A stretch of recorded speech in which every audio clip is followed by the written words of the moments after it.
Hello dear student.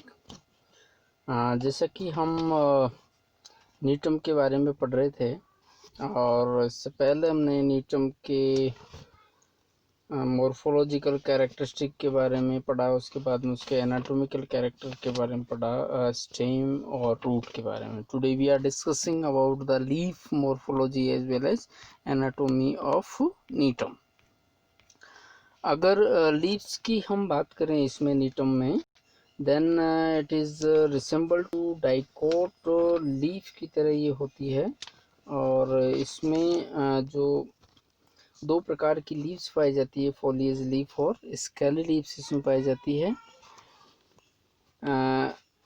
Dwarf shoot जो होता है उसमें 9 से 10 फॉलिएज लीफ होती है और जो कि अपोजिट डी कसेट मैनर में अरेंज रहती है।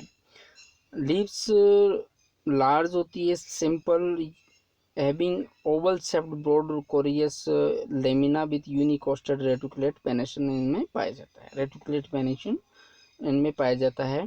इसके अलावा जो लीव्स है वो एक्स स्टिपुलेटेड होती है, शॉर्टली पेट्यूलेट होती है with entire margin. The leaf of gnetum resembled a dicot leaf. इसके अलावा जो लीफ है उसकी दोनों साइड में स्टोमेटा जिसमें पाए जाते हैं, एक्सेप्ट वेन को छोड़ करके। और अगर इसके इंटरनल एनाटॉमी की हम बात करें इसमें लीफ की, इससे पहले आप लीफ का एक structure you can view the structure.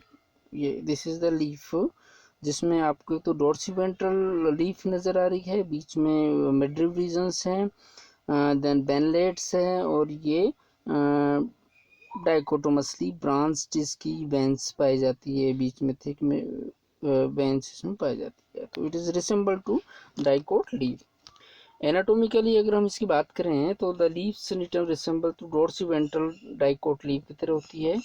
और अपर जो एपिडर्मिस होती है इसमें आप डायग्राम में देख सकते हैं, इसमें बीच से ये मिडरिव रीजन से बीच का ये दिस इज द ये इसका ये मिडरिव रीजन है। और इस दिस इज द मिडरिव रीजन,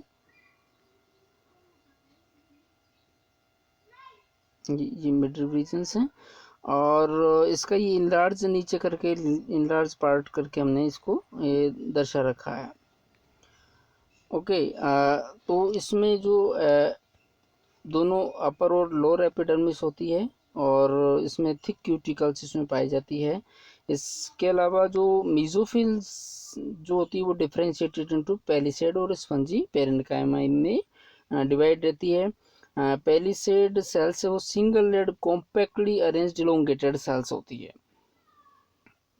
ये this is the spongy parenchyma. अगर आप देखेंगे यहाँ पे बिल्कुल साइड में तो आपको स्पंजी पेरेन्काइमा की क्लियर इसमें दिखाई देती है। स्पंजी पेरेन्काइमा पैलिसेड टिश्यूज के बाद में स्पंजी पेरेन्काइमा जो लूजली अरेंज्ड लॉब्ड सेल से कनेक्टेड रहती है।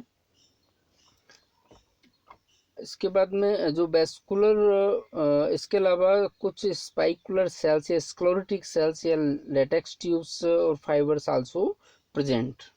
वेस्कुलर बंडल जो होते हैं वो एक इन मिडल रीजन्स में अरेंज रहते हैं, कर्व रह करके बहुत सारे वेस्कुलर बंडल्स यहाँ पे आप देख सकते हैं। और जो प्रत्येक जो वेस्कुलर बंडल है ये कंजॉइंट, कोलेटरल और एंडार्क प्रकार के हैं और इनमें एक एडेक्सियल जाइलम और एवेक्सियल फ्लोएम इसमें मिलता है। There are distinct patches of stone cells outside the phloem के आउटसाइड में इसमें कुछ स्टोन सेल्स भी इसमें देखने को मिलती है। इसके अलावा जो जाइलम है उसमें बेसल्स या ट्रैकेट्स जाइलम पेरेन्काइमा इसमें होती है।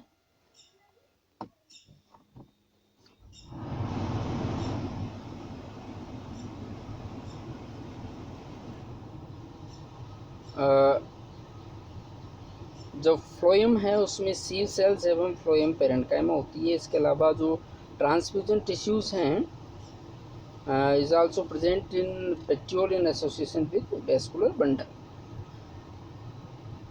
कुछ साइंटिस्ट का मानना है कि नीटम में सिंडेटोचिलिक प्रकार के स्टोमेटा पाए जाते हैं। जैसा कि हम जानते हैं कि दो प्रकार के स्टोमेटाज पाए जाते हैं, सिंडेटोचिलिक और haplocheilic. Syndetocheilic that means both guard cells and subsidiary cells originated from a common mother cells. If guard cells and subsidiary cells are originated or developed from a different cells, then it is known as haplotypic. तो कुछ जैसे कुछ scientist है, for example Takeda और fluorine इनको सिंडेटोचिलिक मानते हैं, जबकि महेश्वरी वेसल्स इनको उन्होंने इसको हैप्लोचिलिक प्रकार के स्टोमेटा माना है। Now come to Cycas reproduction. तो साइकस का जो रिप्रोडक्शन है, साइकस की रिप्रोडक्शन की अगर हम बात करें, देन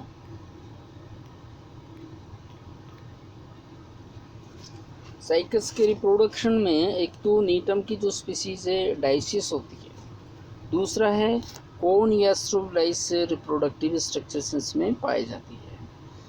जो कॉन्स तो कॉम्पैक्टली कॉन्स नहीं होते हैं, बल्कि एक हम इसको इन्फ्लोरेसेंस कह सकते हैं, जिसमें मेल और फीमेल स्ट्रोबिलाई होते हैं, और इन्फ्लोरेसेंस या पुष्पक्रम इसको आप कह सकते हैं। इन्फ्लोरेसेंस एक्सिलरी हो सकते हैं और टर्मिनल इन पोजीशन में हो सकते हैं, सिंगल हो सकते हैं या ग्रुप में हो सकते हैं। और इन्फ्लोरेसेंस होते हैं वो कंपाउंड दो कॉनेक्ट ब्रेड जिन्हें अपोजिट डी का सेट में वो कहते हैं।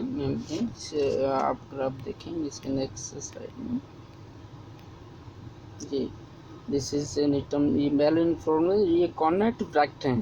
तो ये इनमें मेल और female, this is the mail,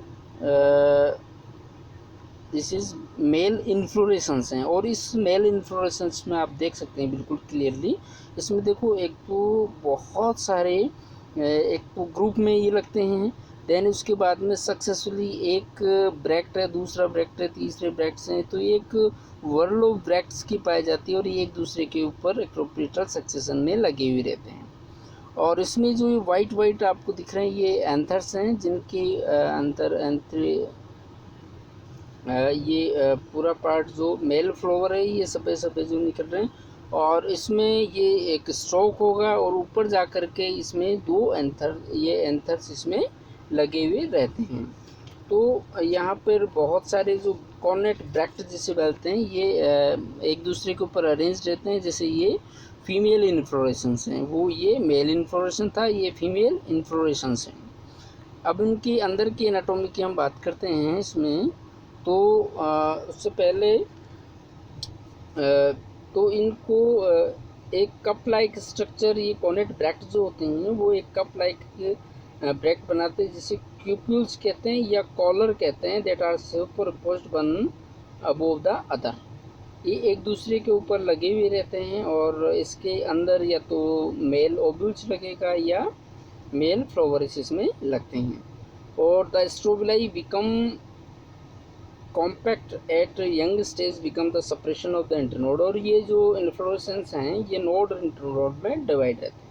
internode जब अर्ली स्टेज होती है तब एक दूसरे से बहुत कॉम्पैक्ट रहते हैं, लेकिन जैसे जैसे इसकी मैच्योरिटी होती जाती है तो उसके इंटरनोड वाला जो रीजन है वो बढ़ जाता है। तो उससे क्या होता है कि ये जो कप लाइक जो स्ट्रक्चर है ये एक दूसरे से सेपरेट होनी चालू हो जाती है। तो इससे अलग अलग फिर ये कॉलर हमें नज़र आने लग जाती है। तो उसमें इस कॉलर के चारों तरफ there are many rings of flower in axil of flower, और the collars are developed in acropetal section and flower are initiated at mound of meristematic cells from the lower surface of the collar। मतलब इसके collar के ऊपर ही हिस्से में अगर हम बात करेंगे तो ऊपरी हिस्से में सबसे यंग फ्लावर होंगे और नीचे होंगे वो मैच्योर्ड फ्लावर इसमें होंगे।